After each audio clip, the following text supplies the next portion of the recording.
Hey everybody, this is Erica Slayton here with Wallach and Volk Mortgage, and I hope that this video finds you well. I am going to start a new series that I am going to call Tuesday Tidbits. Some videos might be a little longer than others, so I apologize in advance. You all know that I like to talk. So that being said, this particular Tuesday tidbit is: what is inflation? What can I do about it? How does it affect me? And I kind of want to give you a little background, and then I want to give you some insight as to what you can do about it, because inflation is all over the news. As a matter of fact, I was honored last Friday. Fox News, Camilla asked me to come on to this show to just briefly talk about inflation. And as you know, when you're on a clip like that on TV, it's very short. You don't get everything in that you wanted to say. And of course, the same thing happened to me. It got cut short. It was very abbreviated. And that's just because there's the essence of the 9 o'clock news, right? You can't be sitting there for 10 minutes on a time clock. So anyway, I wanted to bring this information to you because it does directly affect your wallet. So first of all, what is inflation? Inflation is the cost of a basket of goods from, say, a year ago to what does that basket of goods cost you today. So for example, from April of 2020 to April of 2021, it's gone up 4.2%. Now, that's a lot. In the perfect world of the inflationary world of the federal government, the kind of sweet spot, if you will, is 2%. So clearly we went up a lot, and that was a lot of different pressures that were causing the inflation to go up. Now, I will tell you this: don't be afraid and don't let panic set in, because many of the things that went up skewed the numbers dramatically. For example, if you notice the cost of hotels lately, they've jumped. If you notice the cost of an airline ticket, it's jumped. If you notice the cost of a used car, it's really jumped because there's a shortage on chips. If you've noticed the price of a house, it's jumped a lot because of lumber if it's new and demand if it's not. And also if it's new, demand too. And then of course you've got things like computers because of chips. So you've got a lot of things that were anywhere from 5 to 10% price increases, which is going to really skew the numbers on those consumer price index reports. And that's where those are coming from.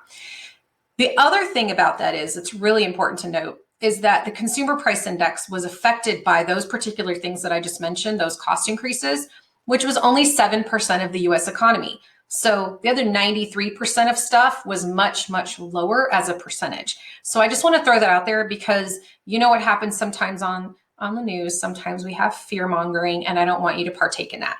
So how is inflation measured? Inflation is measured by what's called the Consumer Price Index. In other words, what does it cost for you or for me to buy this certain basket of goods? As I mentioned earlier, that basket of goods generally has like an airline ticket in it, a loaf of bread, a gallon of milk, a gallon of gas, a computer. Basically, it's just kind of like a cross section of all of the industries put into one. And how much did that basket of those items cost you a year ago? And how much do they cost you today? And what is that increase, if any? It was a lot, granted, from 2020 to 2021. I want to give you a couple of examples on price increases over the years. And of course, because my company was formed in 1932, in celebration of that, I figured why not compare then to now, because it's kind of fun.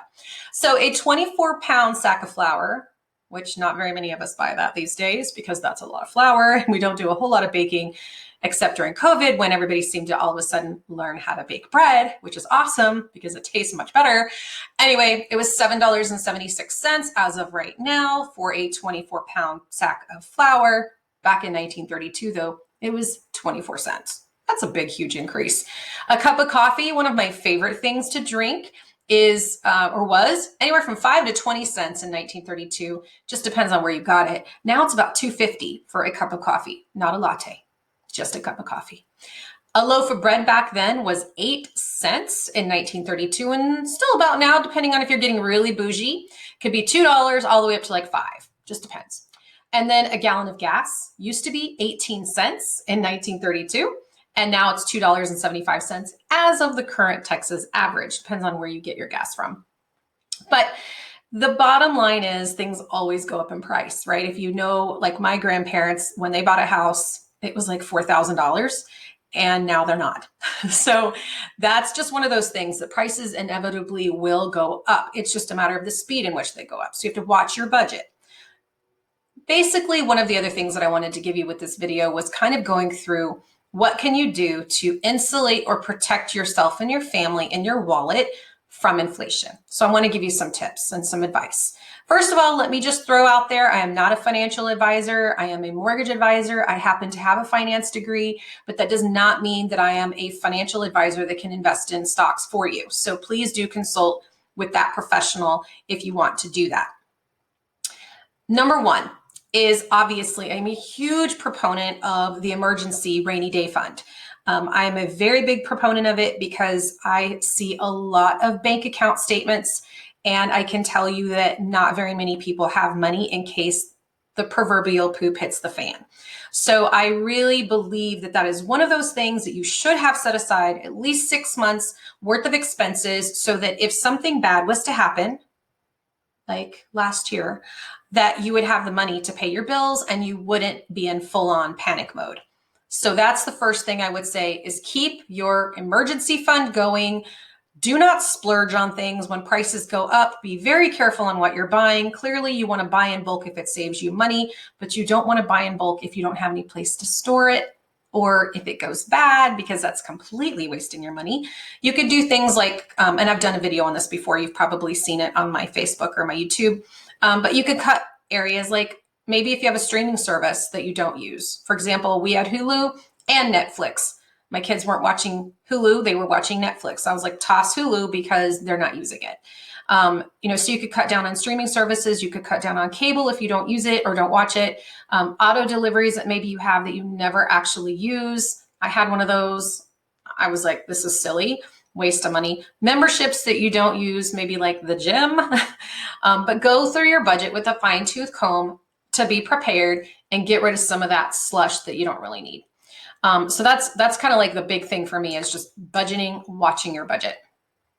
I also will say another area, and this was kind of not in my notes, but I'm going off script here for a minute, is I've seen some ginormously ridiculous car payments lately, guys, and it's just kind of like nauseating to me. I would highly recommend that if you have a high car payment, you get on the phone right now with your bank or credit union or whoever did your loan originally on your vehicle and try to refinance it, because the interest rates right now on cars are still low for the moment.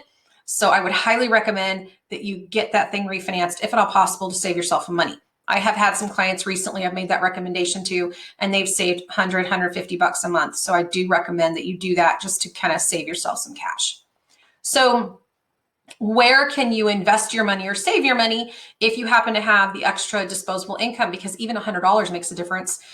First of all, keeping your money in a high interest rate money market fund is the number one thing. Don't leave it in a checking account. I see some people who have tens of thousands of dollars sitting in a non-interest bearing checking account, which is a complete waste of your money. Put it somewhere that has a higher interest rate. That way you can earn a little bit of money on it. Your money is really working for you at that point. So that's one of my top suggestions, is don't leave your money in your checking account. Your checking account should be one of those accounts that you pay bills out of, and anything that's left over should be moved over into a savings account or a money market fund. Since money market interest rates rise with the general market, you don't have to face the loss of market value that plagues those fixed rate investments during times of inflation. The second thing is invest in something called TIPS. That's Treasury Inflation Protected Securities. They are issued by the federal government. You can go to a website, Treasury Direct. You just Google it, Treasury Direct, and you could buy a denomination as little as $100. I will tell you right now, I'm not personally invested in these, and the reason is because the interest rate is stupid low. The returns are very, very low right now. They haven't really adjusted yet with the current rate of inflation, but I am watching it because it does pay interest every 6 months. They're issued in maturities of 5, 10, or 30 years. And it is based on the consumer price index. So as that rises, you will see the return on the TIPS go up. And the cool thing about them, unlike Bitcoin, is that the investment, say your $100, never goes below face value. So you could earn, 5 cents, but it will never be negative. So that's one thing I do like about that particular investment as the consumer price index or the rate of inflation goes up. Inflation is very, very kind to real estate. As you all know, I'm in real estate. I do mortgages for a living, and values are up big time. So that is an actual asset that you can buy, hold, and then sell, or buy, hold, and then rent out, buy, hold, and then live in, and then sell. Or the other thing you could do, in addition to what you already own, is buy into what's called a REIT, a real estate investment trust. You would need to call your financial advisor or stockbroker for this, but it's basically where you have this fund or this trust that buys real estate in large quantities, whether it be commercial or residential, or maybe one or the other are combined. They probably diversify a little bit from those that I've seen, but you can buy into a fund that invests in real estate too. So that's another option. You don't just have to buy a house. You could buy something like that too, or both. The other thing is to avoid things like corporate bonds, municipal bonds, mortgage-backed securities, because those are generally generally don't do well with inflation. So those are things that I would stay away from in times like these. You do, however, want to focus on equity investments, things like energy, food, healthcare, building materials, because lumber is stupid right now, and technology. But don't make drastic changes to your 401k, IRA, or your stock account, or your mutual funds or whatnot to your portfolio. Just add some inflation-friendly ones in the mix so that you're sort of insulated by those moves. Commodities do tend to shine and go up during periods of inflation. And what I mean by commodities are things like gold, wheat, corn, soybeans, things like that. They all tend to rise because we still need those basics, right? So like we need toilet paper. We need wheat because we want to eat bread, stuff like that. And lately, many have felt, totally up to you in your personal opinion, that things like digital currency, like Bitcoin or Ethereum or Litecoin or any of those things could also be a hedge against inflation. The problem that I will tell you on that side of things is that when it comes to those digital currencies, we really don't have a whole lot to base those on because they haven't been around for a huge long time. So you can't see a really long history of what they do when inflation is high and not. But it's certainly up to you if you want to invest in them, because a lot of people are. The other thing is you can convert your adjustable rate loans to fixed rate loans. I certainly hope no one watching this video has an adjustable rate mortgage right now. If you do, it is highly suggested to get out of it and refinance to a fixed rate loan. I'm not a huge fan of adjustables. When rates are coming down, they're awesome. Rates are going up, they're not. And so you want to be careful and make sure that you're in a fixed. The other thing is credit cards are highly affected by inflation because that short-term interest rates go up. And so that's one of those things that you want to watch. So if you see a really high credit card and then it's going higher on the interest rate, then what you might want to look into is maybe you have a lower interest rate credit card that you can shift your balance to be able to save money on interest. The like I said earlier, the Goldilocks, not too hot, not too cold inflation number that we really want to see in a healthy economy in the United States is 2%. We're currently at 4.2. Again, we have those things that kind of skewed the numbers. So we'll see what happens when the May report comes out in June. But it's one of those things that we just don't know what's going to happen. If this lasts long term, you definitely want to go by some of the suggestions that I had and talk to your financial advisor and see what they can suggest. If you're not invested with the financial advisor and you have a 401k at work, you still have an advisor. So talk to your human resources personnel and talk to them and see if you can find out who that person is so you can have a conversation with them so you just don't leave your money laying around not working for you. I'm a big believer in leverage. That's why I don't like huge down payments on homes, because you can usually earn more in the market rather than paying the cost of your rate on your loan. So a pickup in inflation sometimes can be good news for the Fed and possibly even for American workers, because obviously when the Fed goes up, when inflation goes up, that generally means that wages will go up too. If you know what's kind of going on, if you've really paid attention, you're going to see things like there's bonuses being paid at Luby's to sign on to go to work there. There's sign-on bonuses at many restaurants because they can't find workers. So it's one of those things that, yes, it's great to see the wages climbing, but unfortunately that means that your hamburger might cost you more at the restaurant too. So what's really clear about inflation in the grand scheme of things is that once that plane takes off, have to use my dad for this analogy. Once that plane takes off on the runway, it's pretty hard to turn around. So it's going to take, taking off, circling to come back down, and it takes a little bit of time. So it was surprising to the Fed Vice Chairman, Richard Clarida, who said last Wednesday that the consumer price jump did catch him by surprise. I think it caught most everybody by surprise, but just keep an eye on things, be educated. Please go to YouTube and click on the Slayton Lending Group and subscribe to my channel. I'm starting to amp it up a little bit. And then if you don't like me on my business page on Facebook, I would really appreciate it if you could. It's just facebook.com/Slayton Lending. You can find me over there, and I'm going to start popping a lot more updates on the market and whatnot in there for you there as well.